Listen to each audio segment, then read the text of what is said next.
I'm Amanda Reynolds, 27, and until last year, I had it all: a promising tech career, a beautiful Seattle apartment, and a future full of possibilities. Then came the accident that nearly killed me. As I lay broken in that hospital bed, I heard my parents tell the doctors, "She's just a burden. Let her go." They left me to die, not knowing I could hear every word. A week later, they returned.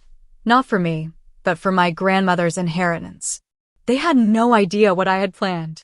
Before I share what happened next, let me know where you're watching from in the comments, and don't forget to like and subscribe to hear more stories about family betrayal and sweet revenge. My childhood wasn't exactly a Norman Rockwell painting. My parents, James and Catherine Reynolds, were the kind of people who viewed children as accessories rather than human beings with emotions and needs. From my earliest memories, I felt like an afterthought in their carefully curated lives. Dad was a corporate attorney who worked 70-hour weeks, and Mom managed an upscale boutique while maintaining her image as the perfect suburban wife. They were physically present, but emotionally absent. When my brother Michael came along when I was 6, everything changed, but not for the better. Michael instantly became the golden child. While I had always been expected to achieve perfection without praise, Michael received standing ovations for the most basic accomplishments. When I brought home straight A's, it was expected. When Michael managed to get B's, there were celebrations and rewards. "Amanda, why can't you be more like your brother?" became the soundtrack of my teenage years, despite the fact that I was outperforming him in every measurable way. It made no sense, but family dynamics rarely do. The only person who ever made me feel truly valued was my grandmother Eleanor, my father's mother. Grandma Eleanor was everything my parents weren't: warm, attentive, and genuinely interested in my life. Her modest home in the countryside became my sanctuary. Every summer and many weekends were spent with her, baking cookies, working in her garden, and talking about books and dreams. "You're special, Amanda," she would tell me, her blue eyes crinkling at the corners. "Don't let anyone make you feel otherwise, especially not your father. He means well, but he doesn't understand what truly matters in life." As I grew older, Grandma Eleanor became more vocal about her disapproval of my parents' priorities. "They're chasing the wrong things," she'd say. "Money, status, appearances, none of it matters in the end." On my 18th birthday, as I prepared to leave for college, Grandma Eleanor took me aside. "I want you to know something, Amanda.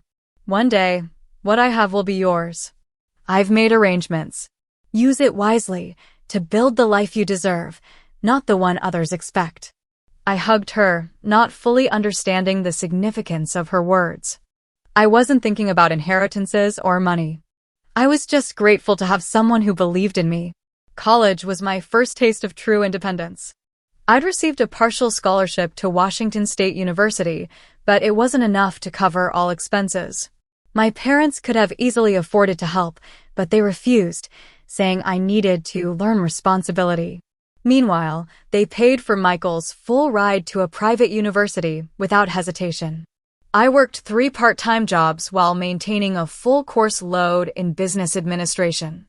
Mornings at a coffee shop, evenings waiting tables, and weekends doing data entry for a local company.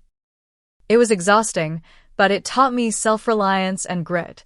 I graduated with honors, minimal debt, and a determination to succeed on my own terms.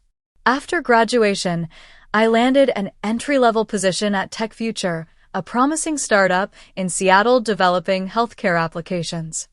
I threw myself into the work, advancing quickly from project coordinator to team leader within 2 years. By 25, I was one of the youngest product managers in the company, overseeing the development of an app designed to help patients navigate complex medical systems. During those years, contact with my family dwindled to obligatory holiday calls and the occasional tense dinner when I visited Grandma Eleanor. My parents seemed perpetually disappointed in my career choice. Why tech instead of law or medicine? While simultaneously boasting to their friends about my accomplishments when it suited them. Michael had followed our father into law, working at the same prestigious firm, which was apparently the only acceptable career path. The only bright spot in my personal life was Thomas, a software engineer I met at a tech conference. Unlike my family, Thomas really saw me, and valued both my strengths and vulnerabilities. After 2 years together, we were discussing moving in together, planning a future that felt secure and genuine for the first time in my life. The day of the accident began like any other. I had a major presentation about our newest application, which went exceptionally well. The CEO personally congratulated me, hinting at a possible promotion. Thomas took me out for a celebration dinner at my favorite waterfront restaurant. To the smartest, most determined woman I know, he toasted, raising his glass of champagne. You're extraordinary, Amanda, and I'm so proud of you. It was nearly midnight when we left the restaurant. Thomas offered to drive me home, but I declined since I had my car. I'll see you tomorrow, I said, kissing him goodbye in the parking lot. Love you. Love you too, he replied. Text me when you get home. The rain had started falling heavily, creating a slick sheen on the roads. I drove cautiously, maintaining a steady speed as I wound through the hills toward my apartment. I remember checking my rearview mirror, seeing headlights approaching too quickly behind me. Before I could react, the other vehicle, later identified as driven by a drunk driver, slammed into my rear bumper at high speed. What happened next came in flashes, my car spinning out of control, the horrifying sensation of tires losing traction on wet asphalt, the guardrail giving way as my vehicle plunged down the embankment, the sickening crunch of metal folding around me. And then darkness. The last conscious thought I had was of Thomas, waiting for a text message that wouldn't come.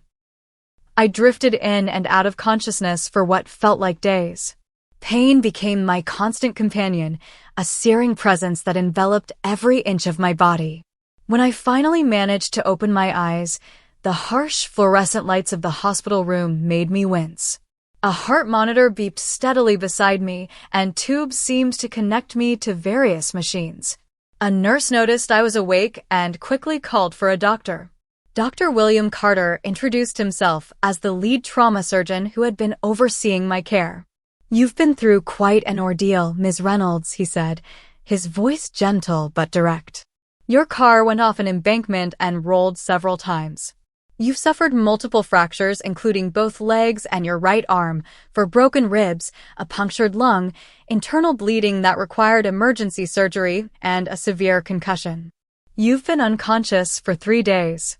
I tried to speak, but my throat was raw from the breathing tube they had only recently removed.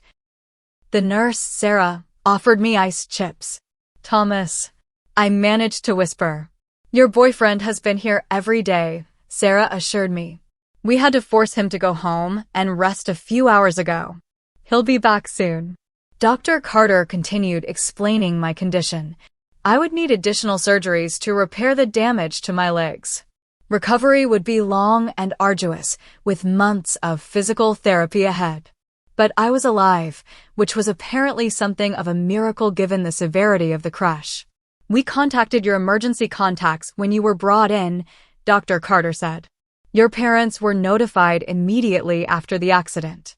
A cold feeling settled in my stomach that had nothing to do with my injuries. I hadn't updated my emergency contacts in years, not since college. I hadn't spoken to my parents in nearly 8 months, not since an awkward dinner where they'd spent the entire time talking about Michael's latest achievements. Have they been here? I asked, though I already suspected the answer. Sarah and Dr. Carter exchanged a quick glance. They came in shortly after you were admitted, Sarah said carefully.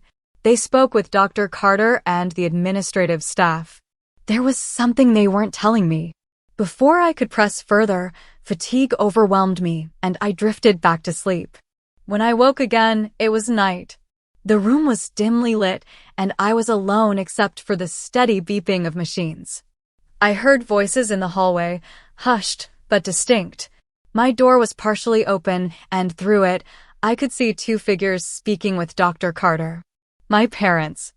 I don't know what instinct made me close my eyes and pretend to still be unconscious, but something in their body language triggered a warning in my mind. I kept my breathing steady as I heard them enter my room. No change. My mother's voice, cool and detached. As I explained, she woke briefly earlier today, but she's heavily sedated for the pain, Dr. Carter replied. Her injuries are extensive, but with proper care and time, she should recover. And what exactly does proper care and time entail? My father's voice now with that familiar impatient edge.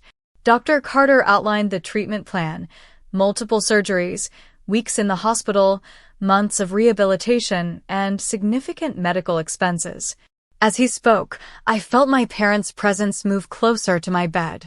Even with insurance, the out-of-pocket costs will be substantial, Dr. Carter finished. There was a long silence, and then my father spoke in a low voice that chilled me to the bone.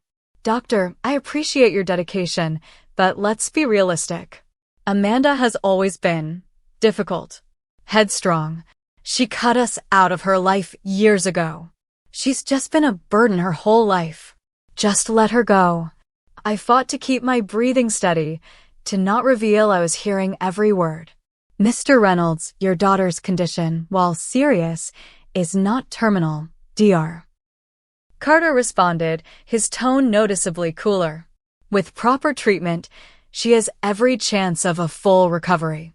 What my husband means, my mother interjected smoothly, is that perhaps extraordinary measures aren't necessary. Amanda wouldn't want to be a burden.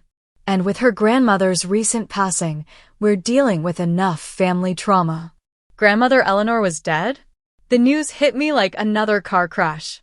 My grandmother, my only ally, was gone, and no one had even told me. If finances are a concern, Dr. Carter said stiffly, our patient advocate can discuss assistance programs. Money isn't the issue, my father interrupted. We simply think it might be kinder to let nature take its course. I heard Dr. Carter take a deep breath. Mr. and Mrs. Reynolds, I'm obligated to pursue all reasonable treatment options for my patient. Amanda is young and otherwise healthy. There's every reason to believe she'll recover. Fine, my father said tersely. Do what you must. But we won't be responsible for the bills. She made it clear she doesn't need our help, so she can figure this out on her own. Call us if there's any significant change in her condition.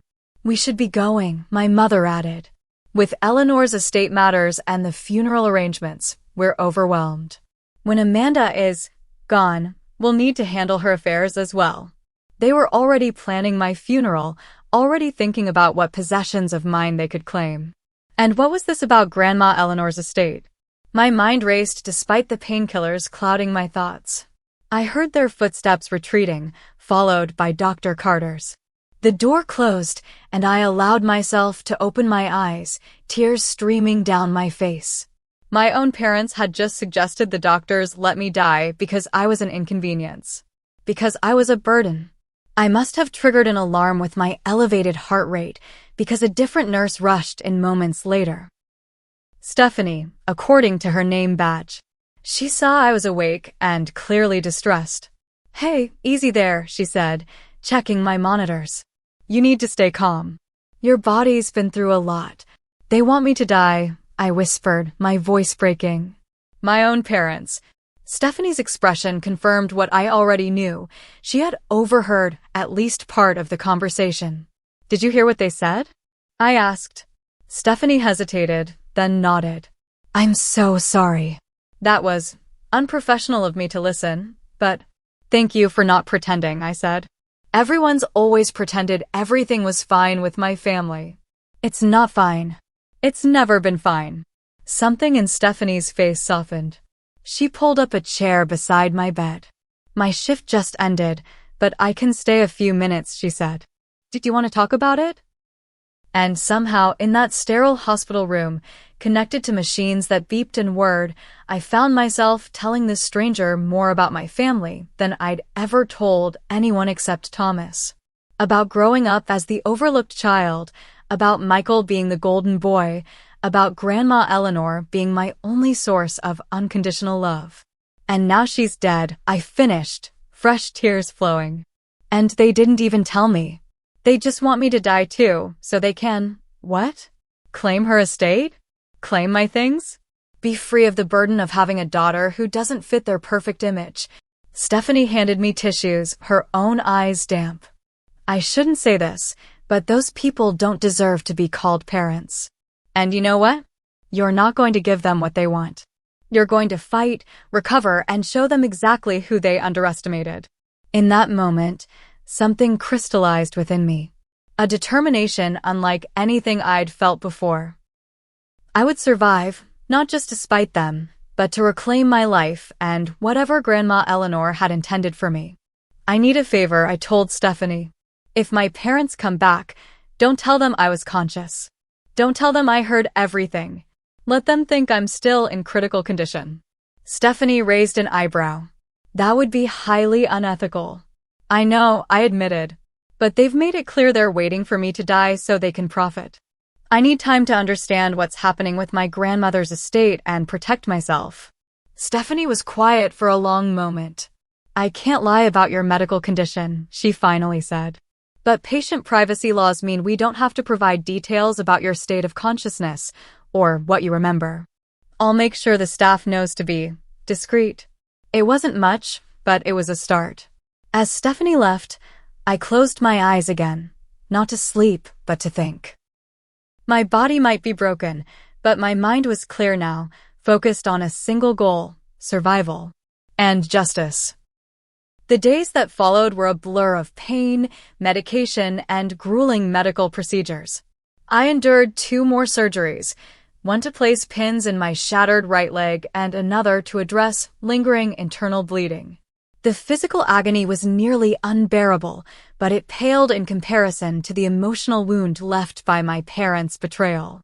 Thomas arrived early the morning after I first regained consciousness, his face haggard with worry.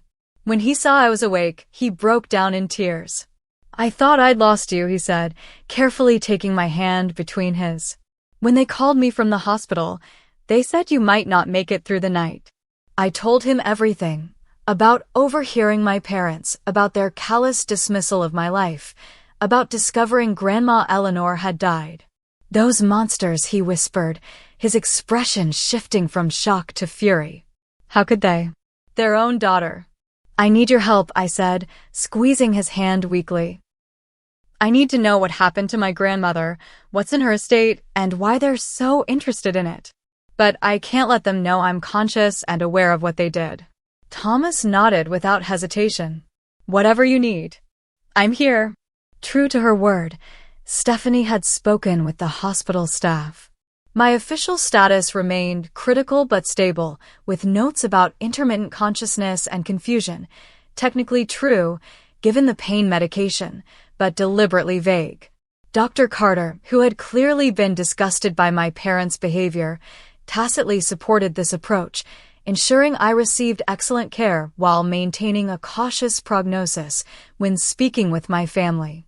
Thomas became my lifeline to the outside world, bringing in a tablet so I could communicate with the outside world when I felt strong enough.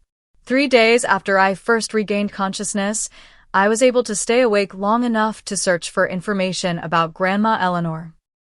Her obituary confirmed what I had heard. Eleanor Grace Reynolds had passed away peacefully in her sleep just 2 weeks before my accident, at the age of 78. The timing struck me as a cruel cosmic joke, losing my grandmother and nearly losing my own life within such a short span. The obituary mentioned she was survived by her son James Reynolds, daughter-in-law Catherine, and grandchildren Michael and Amanda. It requested donations to the local library in lieu of flowers, which was so perfectly Grandma Eleanor that it made me cry. She had loved that library, volunteering there well into her 70s. What the obituary didn't mention was her estate or any inheritance. For that, I needed more information. With Thomas's help, I checked my personal email, something I hadn't been able to do since the accident. Among the get well messages and work updates was an email from a law firm, Wilson, Martinez and Associates, dated 3 days before my accident. The subject line read, "Urgent. Estate of Eleanor Grace Reynolds." I opened it with trembling fingers. "Dear Ms. Reynolds, my name is Rachel Wilson, attorney at law, representing the estate of your late grandmother, Eleanor Grace Reynolds. I have been attempting to reach you by phone without success. It is with great urgency that I request you contact our offices regarding your inheritance, as specified in your grandmother's last will and testament. Per your grandmother's explicit instructions, you have been named the primary beneficiary of her estate, which includes her primary residence, 2 additional properties, and substantial investment holdings. The total value exceeds $4.7 million. Please contact me at your earliest convenience to discuss the necessary legal proceedings to transfer these assets into your name. My deepest condolences for your loss. Sincerely, Rachel Wilson, ESQ." I stared at the screen, stunned. For $0.7 million? Properties? Investments?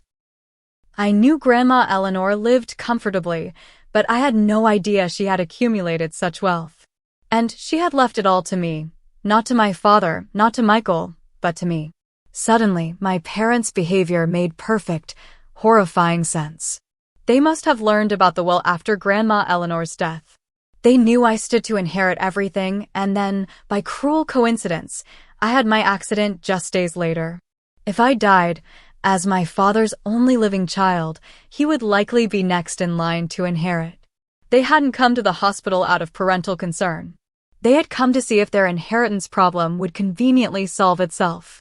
"Thomas," I said, my voice steady despite the storm of emotions within me, "I need you to contact this lawyer, Rachel Wilson.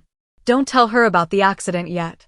Just say I'm currently unavailable but very interested in discussing my grandmother's estate. See what you can find out about the terms of the will and the inheritance process." As Thomas made the call from outside my room, I lay back against the pillows, mind racing. The heart monitor beside me beeped faster as adrenaline coursed through me. My parents had been willing to let me die for money. They hadn't even bothered to tell me my grandmother had died, probably hoping I would never know about the inheritance at all. Thomas returned 20 minutes later, his expression grim but determined. "I spoke with Rachel Wilson," he said, sitting beside my bed. "She was reluctant to share details with me at first, but when I explained you were recovering from a serious accident, she became more forthcoming. She's very concerned about your parents' behavior." According to Thomas, Rachel had attempted to contact me multiple times before resorting to email. When she couldn't reach me, she had notified my father as the secondary contact, informing him that I was the sole beneficiary. She had been surprised when my father appeared at her office the very next day, claiming I had asked him to handle the estate matters on my behalf. She didn't believe him, Thomas said. "Your grandmother had apparently been very specific about her concerns regarding your father's financial motives. Rachel refused to proceed without direct confirmation from you. That's when your father became angry, threatening to contest the will. Rachel had stood her ground, and my father had stormed out. 2 days later, I had my accident. She wants to meet with you as soon as you're able," Thomas finished. "She seemed genuinely worried about your well-being." I nodded slowly, pieces falling into place. "My parents must have been ecstatic when they got the call about my accident," I said bitterly. "What perfect timing. I might die before ever learning about the inheritance, and they could swoop in and claim everything." Thomas took my hand, his eyes fierce with protective anger. "We won't let that happen." Over the next days, as I continued my painful physical recovery, we formulated a plan. Thomas brought me a new phone with a number known only to him and Stephanie. Using it, I was able to contact Rachel Wilson directly and explain my situation, including the horrifying conversation I had overheard. Rachel was appalled. "Your grandmother feared something like this might happen," she told me. "Not the accident, of course, but your father attempting to circumvent her wishes. That's why she was so specific in her will and why she insisted I reach you personally." She explained that Grandma Eleanor had left detailed instructions with multiple layers of protection to ensure I, and only I, received her estate. She had even included a letter explaining her decision, which Rachel promised to bring when we could meet in person. For now, Rachel advised, let your parents believe you're still unconscious or unaware. It gives us time to secure your inheritance without interference. Once the assets are legally transferred to you, there's very little they can do. It was a waiting game now, waiting for my body to heal enough to leave the hospital, waiting for the legal processes to move forward, waiting to confront the people who had been willing to let me die for money. As I lay in that hospital bed, I made a promise to myself and to Grandma Eleanor's memory. I would not only survive, I would thrive. And I would make sure my parents and brother learned that some betrayals come with consequences they couldn't imagine. Exactly 7 days after they had first visited and left me to die, my parents returned to the hospital. Stephanie, who had become not just my nurse but my friend and ally, alerted me to their arrival. They're speaking with Dr. Carter now, she whispered, checking my for. Remember, as far as they know, you're still unconscious most of the time and don't remember anything from the night of the accident. I nodded, taking a deep breath to steady my nerves before closing my eyes and assuming the position of a semi-conscious patient. Thomas, who had been reading beside my bed, squeezed my hand once before stepping out to get coffee, our prearranged signal. The door opened, and I heard 3 sets of footsteps enter the room.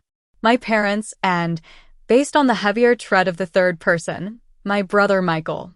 As you can see, she's stable but still experiencing periods of unconsciousness, Dr. Carter was explaining, his professional tone masking the contempt I knew he felt. The brain trauma was significant, and while the swelling has reduced, we're still monitoring her cognitive function closely. Will she recover fully? My mother's voice, precise and controlled as always. It's too early to make definitive prognosis with brain injuries, Dr. Carter replied. Some patients make complete recoveries, others experience lasting effects. And how long before you'll know? My father asked. These things can't be rushed, Mr. Reynolds. Your daughter's body needs time to heal. There was a pause, and then my brother's voice, closer to my bed now. She looks terrible.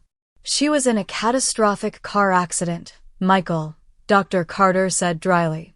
Few people look their best after such trauma. I meant no offense, Michael backpedaled. It's just shocking to see her like this. We're all very concerned. I felt someone take my limp hand. Michael, based on the position. It took every ounce of self-control not to flinch away from his touch. Can she hear us? He asked.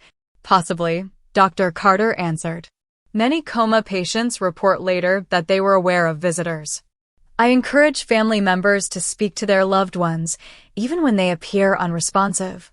We'll need a moment alone with our daughter, my father said, his tone making it clear this wasn't a request. I heard Dr. Carter hesitate before responding, of course. I'll be at the nurse's station if you need anything. The door closed, and for a moment, there was silence. Then, my father spoke in a low voice. This is a complication we didn't need. The lawyer is being difficult about Eleanor's estate. She insists on speaking directly to Amanda. How's that supposed to happen if she's unconscious? Michael asked, dropping my hand unceremoniously. It doesn't, my mother replied calmly. That's the point, Michael. If Amanda remains incapacitated, James will petition for conservatorship. As her next of kin, he would be able to make decisions regarding her assets, including any inheritance. And if she wakes up? Michael pressed. Let's hope she doesn't remember much, my father said. The accident provides a convenient explanation for memory gaps. We simply tell her that Eleanor left her portion of the estate to you, Michael, as was always the plan. I felt sick listening to them casually plot to steal my inheritance through lies and manipulation. But I forced myself to remain still, gathering every damning word as evidence. What if she does remember? Michael sounded nervous. What if she already knows about the will? She doesn't, my father snapped. Rachel Wilson confirmed she hadn't been able to reach Amanda before the accident. And even if she did know, a traumatic brain injury often affects recent memories. We'll simply express concern about her confusion regarding grandmother's wishes. Besides, my mother added coldly, if she remains in this state much longer, the doctors will recommend long-term care. She'll need a guardian appointed. Your father. Then it won't matter what she remembers. I still don't understand why grandmother would leave everything to Amanda, Michael complained. After everything you've done for her, Dad. After everything I've accomplished. Amanda barely visited in the last few years. I nearly gave myself away then, wanting to scream at his hypocrisy. I had visited Grandma Eleanor regularly, despite my busy schedule. It was my parents and Michael who had rarely made time for her. Your grandmother was always sentimental about Amanda, my father said dismissively. It doesn't matter now. What matters is ensuring the family assets remain with those who know how to manage them properly. Amanda has always been impulsive and emotional, entirely unsuited to handling significant wealth. I need to check on the petition for conservatorship, my mother said. Rachel Wilson is becoming suspicious of our involvement. We may need to find another attorney to represent our interests. I've already contacted Harrison, my father replied. He's preparing the paperwork. We just need to demonstrate that Amanda is incapable of managing her affairs. The longer she stays unconscious, the easier that becomes, Michael observed, with such callousness that I felt a new wave of hatred wash over me. Indeed, my mother agreed, though we must appear appropriately concerned to the medical staff. They continued discussing their plans, unaware that every word was cementing my determination to defeat them. After about 20 minutes, Thomas returned, forcing them to adjust their conversation to more benign topics. Any change, he asked, maintaining his role as the concerned boyfriend unaware of their schemes. None, my father replied curtly. He had never approved of Thomas, considering him beneath our family's social status, despite his successful career in tech. The doctors are optimistic, my mother added with false warmth. We're praying for her recovery. The lies flowed so easily from her lips that an outsider would never suspect the truth. But Thomas knew better, and I could sense his barely contained anger as he reclaimed his seat beside my bed. We should be going, my father announced. Michael has a meeting with the senior partners this afternoon, and Catherine and I have funeral arrangements to finalize. Funeral arrangements? Thomas questioned, the perfect note of confusion in his voice. For Amanda's grandmother, my mother explained. She passed recently. The service is tomorrow. Amanda never mentioned her grandmother was ill, Thomas said. They weren't close in recent years, my mother lied smoothly. Family dynamics can be complicated, as I'm sure you understand. After a few more pleasantries, they finally left. I waited until Thomas confirmed they were gone before opening my eyes, rage and determination burning away any remaining doubt about what I needed to do. Did you get it all? I asked Thomas, who nodded and held up his phone. Every word, he confirmed. I started recording the moment they asked Dr. Carter to leave. I closed my eyes again, this time in relief. Good. Send it to Rachel. Tell her to add it to the file. Thomas sent the recording, then sat beside me, taking my hand properly now. They're monsters, Amanda. I knew your relationship with them was strained, but this... They've always been this way, I said quietly. I just didn't want to believe they'd go this far. I looked up at him, resolve hardening within me. I need to get out of here, Thomas. I need to claim my inheritance before they find a way to steal it.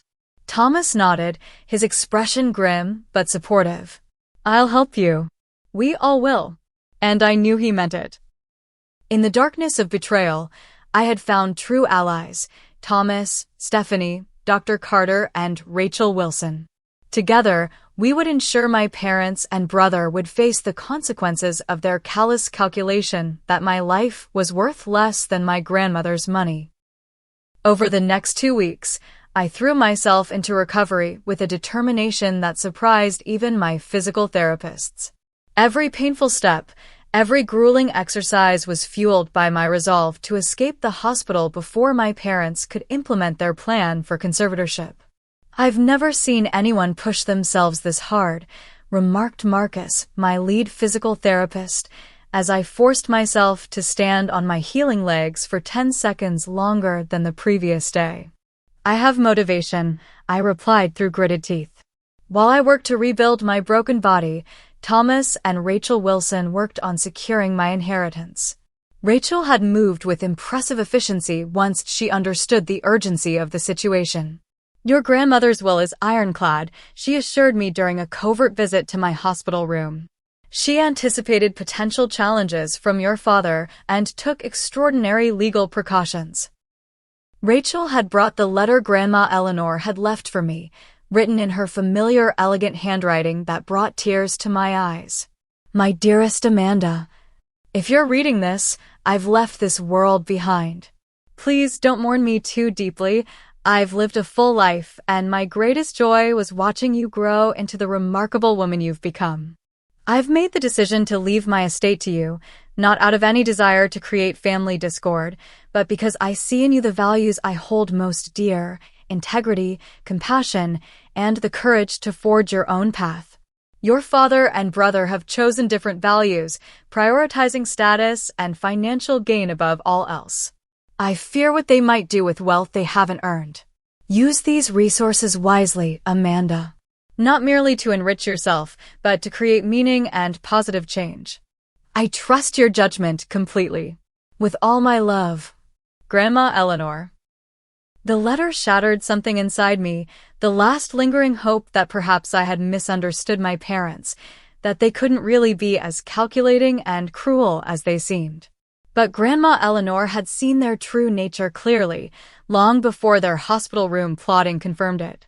"The will specifies that if you were to die, the estate would be divided among several charities Eleanor supported," Rachel explained.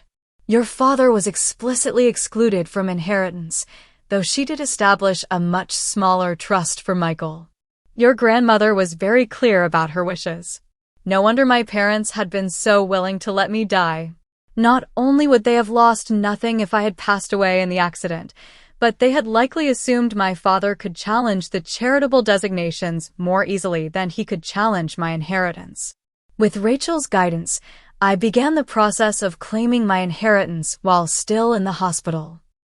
Using a secure tablet Thomas had brought me, I reviewed and signed countless documents, established new accounts separate from any family connections, and created a revocable trust to protect the assets. Meanwhile, Dr. Carter had become an unexpected ally. After witnessing my parents' behavior firsthand, he took a special interest in my case, accelerating my treatment plan where medically appropriate and documenting my cognitive abilities thoroughly. Essential evidence against any claim that I was mentally incapacitated. "Your recovery is remarkable, Amanda," he told me during morning rounds. "Physically, you're still healing, of course, but neurologically, you're exceeding all expectations. I see no reason why you wouldn't be capable of managing your own affairs." His official medical opinion would be crucial in countering my father's petition for conservatorship, which Rachel had confirmed was indeed being prepared through another attorney. The hospital bill was another matter entirely. As my parents had made clear, they had no intention of contributing to my medical expenses despite having the means to do so. The costs were mounting daily, already exceeding what my insurance would cover. When the hospital's billing department contacted me about payment arrangements, I asked to speak with the financial counselor directly.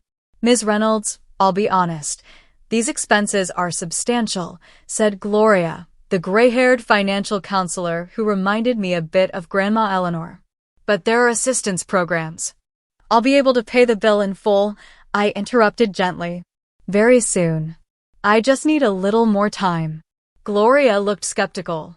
"Your parents were quite clear when they visited our department. They stated they would not be financially responsible for your care." "My parents said that to you?" "Directly," I asked, a new piece of the puzzle falling into place. "Yes," Gloria confirmed, checking her notes. "Your father specifically said, and I quote, "Amanda chose independence from this family so she can handle her own medical expenses." I found it rather cold, if I may say so. Another betrayal to add to the growing list. Even as they plotted to take control of my inheritance, they had made a point of refusing to help with my medical bills. The cruelty was almost impressive in its thoroughness. 23 days after the accident, Dr. Carter determined I was stable enough to be discharged, though I would need ongoing outpatient physical therapy and home care. The question was where I would go. My apartment wasn't accessible for someone still using a wheelchair, and returning to my parents' home was unthinkable. "You'll stay with me," Thomas said without hesitation. "I've already modified my place, installed ramps, rearranged furniture for wheelchair access, converted the home office into a bedroom, so you won't have to manage stairs." I was overwhelmed by his thoughtfulness. "You did all that without even asking me?" He smiled, taking my hand. "I figured you'd either say yes, or I'd have some very accessible living space for future guests. Win-win." The next challenge was leaving the hospital without my parents knowing. If they discovered I was being discharged, they might accelerate their legal maneuvers or even try to intercept me. Stephanie came to the rescue once again. "Your discharge is scheduled for Thursday morning," she told me. "But officially, you're being transferred to a rehabilitation facility for continued care. That's what will appear in the system if anyone inquires." "Is that legal?" I asked. "Patient privacy laws are on our side," she replied with a slight smile. "And Dr. Carter has approved the discharge plan. The paperwork simply doesn't specify that the continued care environment is your boyfriend's apartment with home health visits." On Thursday morning, Thomas arrived with clothes and a private transport service experienced in moving patients with limited mobility. I said emotional goodbyes to the hospital staff who had become like family, especially Stephanie, who hugged me carefully. "Keep fighting," she whispered. "And let me know how it all turns out. I'm invested now." I promised to stay in touch, and then I was wheeled out through a side entrance, away from the main lobby where a family member might spot me. As the transport van pulled away from the hospital, I felt a weight lift from my shoulders. For the first time since the accident, I was truly free from my parents' machinations, from the hospital's confines, from the constant fear of being found conscious and aware. Thomas's apartment was exactly as he had described, thoughtfully modified for my needs, with a hospital bed installed in the former office and grab bars in the bathroom. He had even stocked the refrigerator with all my favorite foods and set up a workstation where I could continue managing the inheritance process. "Welcome home," he said as he wheeled me inside. "At least until you're ready for something else."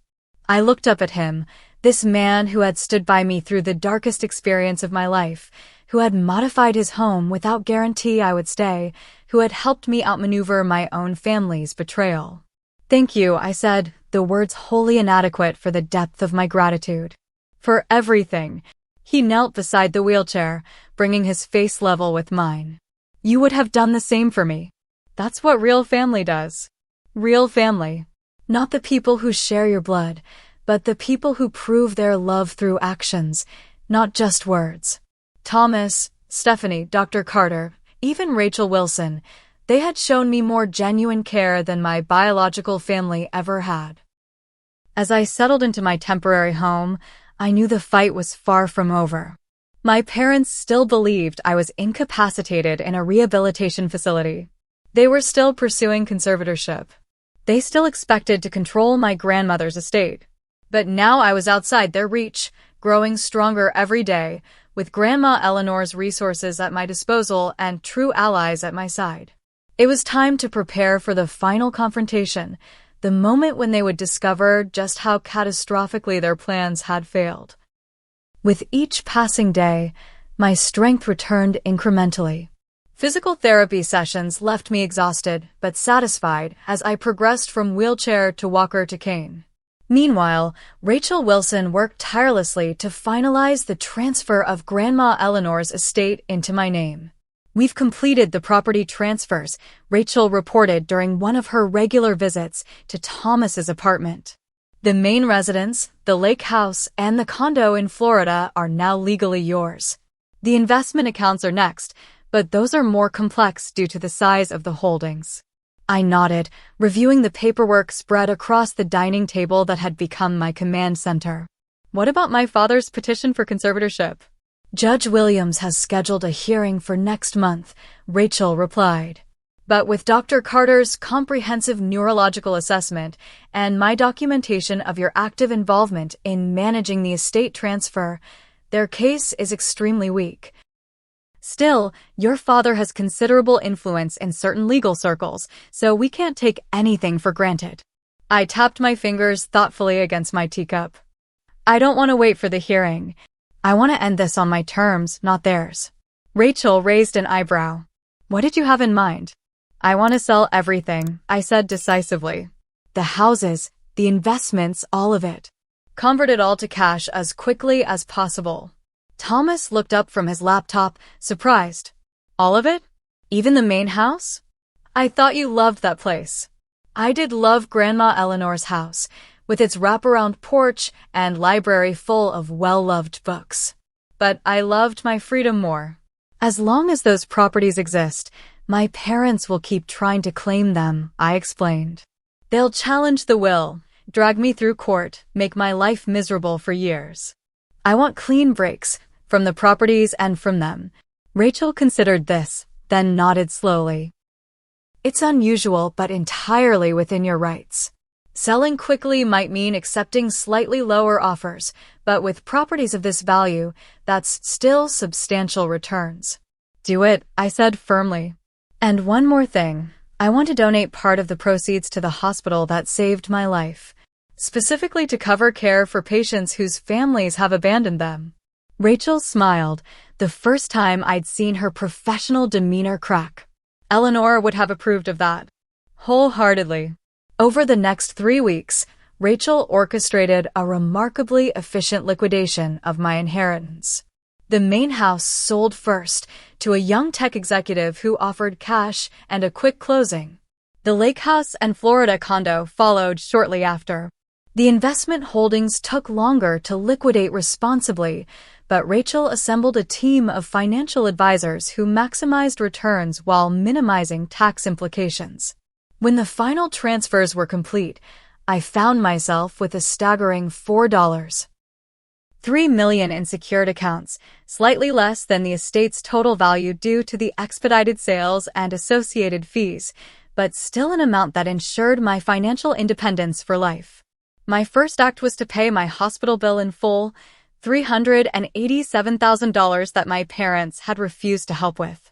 My second was to establish a $500,000 endowment for the hospital's patient assistance fund, specifically earmarked for trauma victims without family support. Dr. Carter was speechless when I informed him of the donation during a follow-up appointment. This will help countless patients, he said, visibly moved. People who have no one else to advocate for them. I know what that's like, I replied simply. With my financial future secured and my health improving daily, it was time for the confrontation I had been planning since those first horrible moments in the hospital. I instructed Rachel to contact my parents with a simple message. Amanda Reynolds requests their presence, along with Michael Reynolds, at a meeting regarding Eleanor Reynolds' estate. The meeting would take place at Rachel's office the following Thursday at 2 p.m. They'll come, I told Thomas as I prepared for the meeting. The chance to manipulate what they still think is a cognitively impaired daughter will be too tempting to resist.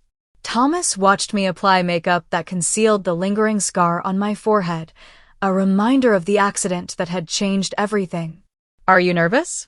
No, I realized, somewhat surprised by my own calm.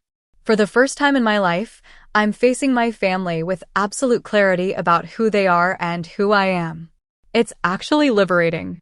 I chose my outfit carefully, a sleek charcoal suit that projected confidence and professionalism, paired with flat shoes that accommodated my still healing leg. The cane I now used was not the standard medical variety, but an elegant wooden one Thomas had found at an artisan shop. Ready? He asked as we prepared to leave for Rachel's office. I took a deep breath and nodded. More than ready. We arrived early, as planned. Rachel had arranged the conference room strategically. I would be seated at the head of the table, with Rachel beside me, Thomas slightly behind us. My parents and Michael would face me across the table, with their attorney, Harrison Peters, beside them. At precisely 2 p.m., Rachel's assistant showed them in. The shock on their faces when they saw me, alert, well-dressed, clearly in command of my faculties, was everything I had hoped for. Amanda? My mother recovered first, her social training kicking in as she stepped forward with arms outstretched. Darling, you look wonderful. We've been so worried. The rehabilitation facility wouldn't give us any details. I raised a hand, stopping her before she could embrace me. Please sit down. All of you. My father's eyes narrowed as he assessed the situation, his legal mind already calculating this new development. Michael simply looked confused, as if the script he had prepared for had suddenly been rewritten. Harrison, my father nodded to his attorney as they took their seats. I wasn't aware this would be a formal legal meeting. Considering the nature of the estate matters at hand, it seemed appropriate. Rachel replied smoothly. I'm Rachel Wilson, representing Amanda Reynolds. We know who you are, my father said coldly before turning to me. Amanda, we've been frantic with worry. The hospital would only tell us you'd been transferred. We've been trying to locate you for weeks. Odd, I replied, my voice steady. You showed remarkably little concern when you told Dr. Carter to let me go because I was just a burden.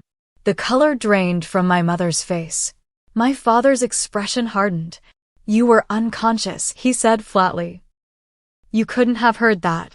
Actually, I was conscious for that entire conversation. I heard everything, including your plans regarding Grandma Eleanor's estate. Michael shifted uncomfortably in his seat. Harrison Peters leaned forward, a warning hand on my father's arm. Perhaps we should focus on the estate matters, Harrison suggested smoothly. Amanda has obviously been through a traumatic experience, and memory can be unreliable after such trauma. My memory is excellent, I countered. Would you like proof? Without waiting for a response, I nodded to Thomas, who placed a tablet on the table and pressed play. My parents' voices filled the room, crystal clear from Thomas's recording in the hospital room. If she remains incapacitated, James will petition for conservatorship. As her next of kin, he would be able to make decisions regarding her assets, including any inheritance. Their faces as they listened to their own callous plotting were studies in panic and fury. My father lunged for the tablet, but Thomas smoothly moved it out of reach. That's illegal, my father snarled. Recording without consent.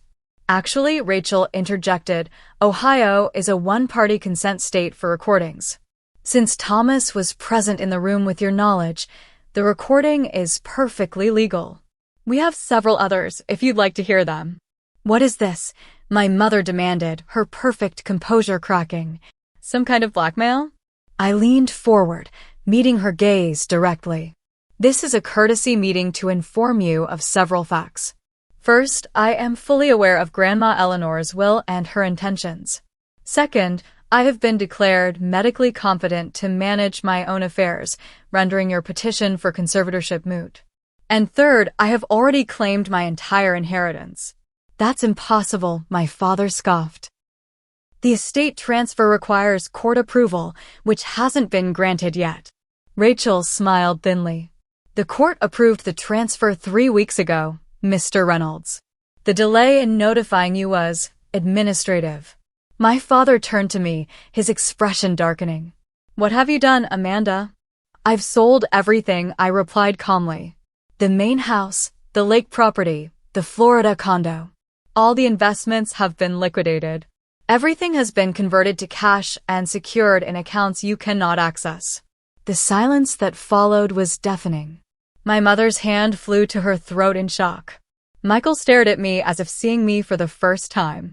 You can't do that, my father finally sputtered. Those properties have been in the family for generations. They were Grandma Eleanor's to dispose of as she wished, I corrected him. and she wished them to go to me with full rights to do as I see fit. Harrison Peters was whispering urgently to my father, who waved him off impatiently. Why would you do this? My mother asked, genuine bewilderment in her voice. That was your legacy, your security. My security? I repeated incredulously. You left me to die in that hospital. You refused to pay my medical bills. You plotted to declare me incompetent. And you have the audacity to speak to me about security. For once, my mother had no ready response. I continued, my voice steady despite the emotion churning within me. You know what's truly ironic? If you had simply been decent human beings, if you had shown even a fraction of the concern for me that you showed for Grandma Eleanor's money, I probably would have shared the inheritance with you. Because that's what family should do. Michael finally found his voice. So that's it? You get everything and we get nothing? After all we've done for you. I couldn't help but laugh, a short, bitter sound. What exactly have you done for me, Michael? Besides hope I would die so you could get your hands on money you didn't earn. He flushed, unable to meet my eyes. This isn't over, my father threatened, the lawyer in him emerging. We'll contest the sales, challenge the will. On what grounds? Rachel interrupted. That Eleanor was mentally incompetent?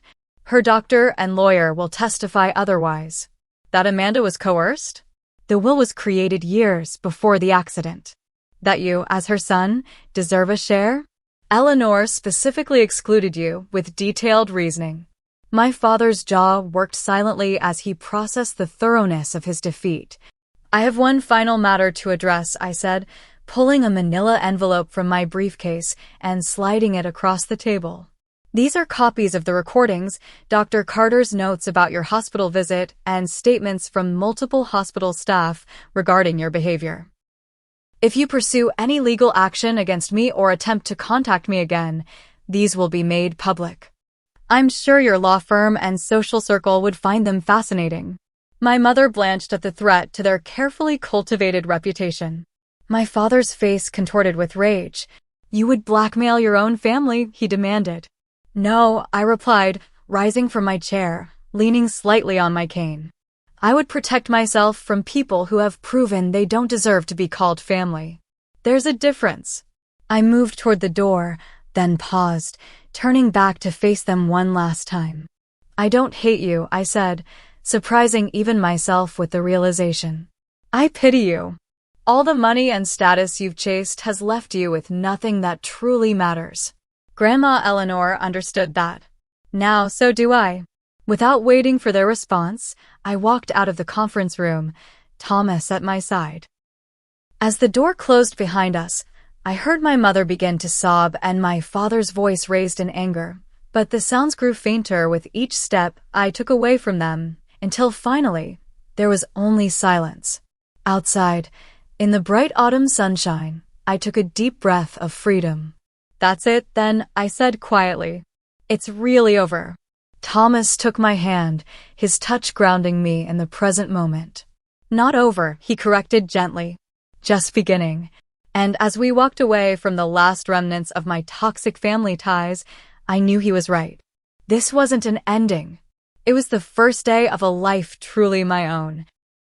6 months after the confrontation in Rachel's office, I stood in the sunlit conference room of my new company, Resilience Technologies. Around the gleaming table sat my small but dedicated team, brilliant minds I had carefully selected not just for their technical expertise, but for their compassion and vision. The prototype testing exceeded expectations, Thomas reported, projecting graphs onto the wall screen. As my business partner and head of development, he had been instrumental in bringing my concept to life. The patient monitoring system is showing a 97% accuracy rate in predicting potential complications during recovery. I nodded, satisfaction warming me from within.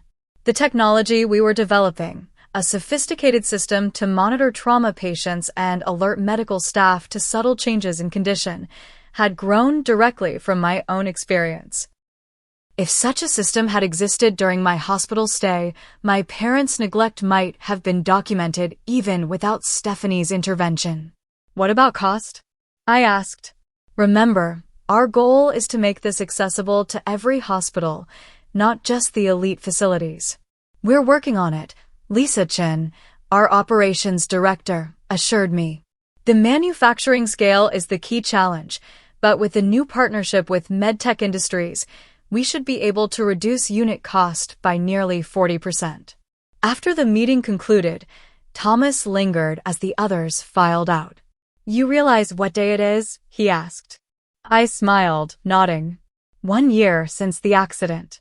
He took my hand, his expression serious. "How are you feeling about that?" I considered the question, not with the quick deflection I might once have offered, but with genuine reflection. "Grateful," I finally said. As horrible as it was, that accident showed me who really mattered in my life. Who I really am. We walked together to the large windows overlooking Seattle's skyline. My slight limp was barely noticeable now, after months of dedicated physical therapy. The worst of the physical scars had faded, though I would always carry reminders of that rainy night when everything changed. "Have you heard anything from them?" Thomas asked carefully. We rarely spoke about my family, but the anniversary made the question natural. "Nothing direct," I replied. Rachel mentioned my father's law firm asked him to step back from client-facing roles after some personal issues affected his performance. Michael apparently took a position at a smaller firm in Portland. My mother is still maintaining her social calendar as if nothing happened. "And how do you feel about that?" I turned from the window to face him. "Honestly, I don't think about them much anymore. They made their choice a year ago in that hospital room. I've made mine. My choices had been deliberate and carefully considered." After the confrontation, I had used a portion of my inheritance to found Resilience Technologies, focused on creating innovative patient care solutions. Another significant portion had gone to establish the Eleanor Reynolds Foundation, which provided support for patients without family resources. I had also made personal changes.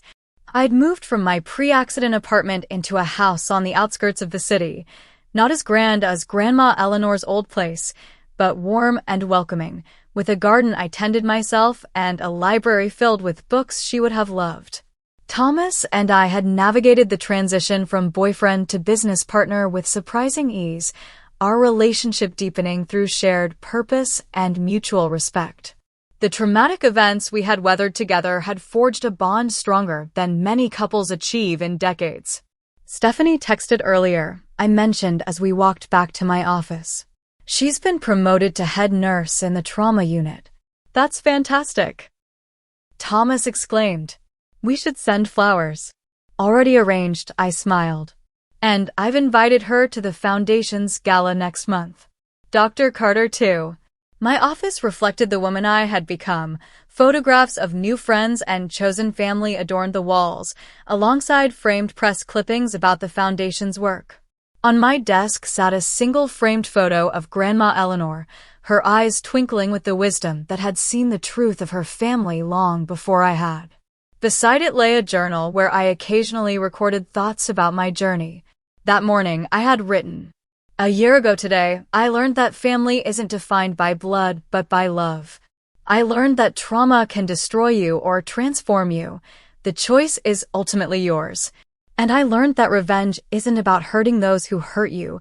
It's about freeing yourself from their power to hurt you further." Grandma Eleanor knew this. Her gift wasn't just the money. It was the opportunity to rebuild my life on my own terms, surrounded by people who value me for who I am, not what I can give them. The greatest revenge against those who wished me gone has been to thrive in their absence.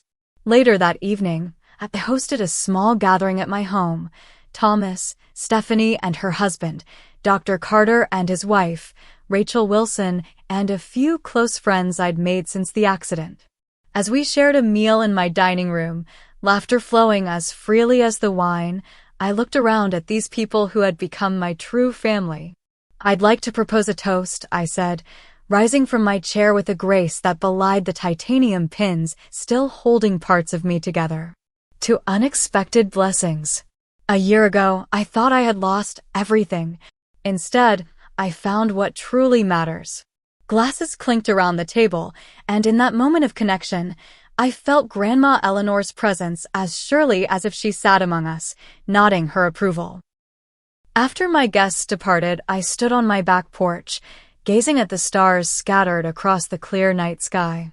The cool air carried the scent of the roses I had planted in Eleanor's memory. In the stillness, I felt a profound sense of peace that had been hard-won through pain and betrayal. The family that had once defined me was gone from my life, their absence a healing rather than a wound. In their place were people who had earned the right to be called family through actions, not accident of birth. The wealth that my parents had coveted had become not an end in itself, but a means to create meaning and positive change, exactly as Grandma Eleanor had hoped. The greatest lesson I had learned was perhaps the most important, that we cannot control what happens to us, but we can control how we respond. My parents had chosen greed and deception. I had chosen growth and purpose. I thought back to that terrible moment in the hospital when I had heard my parents dismiss my life as a burden, their casual cruelty nearly destroying me. How fitting that their betrayal had ultimately led not to my destruction, but to my liberation, from their expectations, their conditional love, their toxic presence. My phone chimed with a text from Thomas, just checking that you're okay after today. Call if you need anything. Proud of you. I smiled, typing back, better than okay. Thank you for everything. See you tomorrow. As I prepared for bed that night, I paused before my mirror, studying the woman I had become. Stronger, yes, but also softer in the ways that mattered, more compassionate, more authentic, more present in each moment. The accident and betrayal that might have broken me had instead revealed my true resilience. My parents had let me die, then showed up for the inheritance. But I had reclaimed both my life and my legacy, creating a future they could neither control nor diminish. In selling everything and vanishing from their lives, I hadn't just denied them the wealth they coveted. I had claimed the freedom to become the person Grandma Eleanor had always seen in me. That was the true inheritance she had left me. And unlike money or property, it was something no one could ever take away. What about you? Have you ever had to create boundaries with toxic family members or rebuild your life after betrayal? Share your experiences in the comments below. And if my story resonated with you, please like, subscribe, and share it with someone who might need to hear that it's possible to rise from the ashes of betrayal even stronger than before. Thank you for listening, and remember, sometimes the family we choose is more valuable than the family we're born into.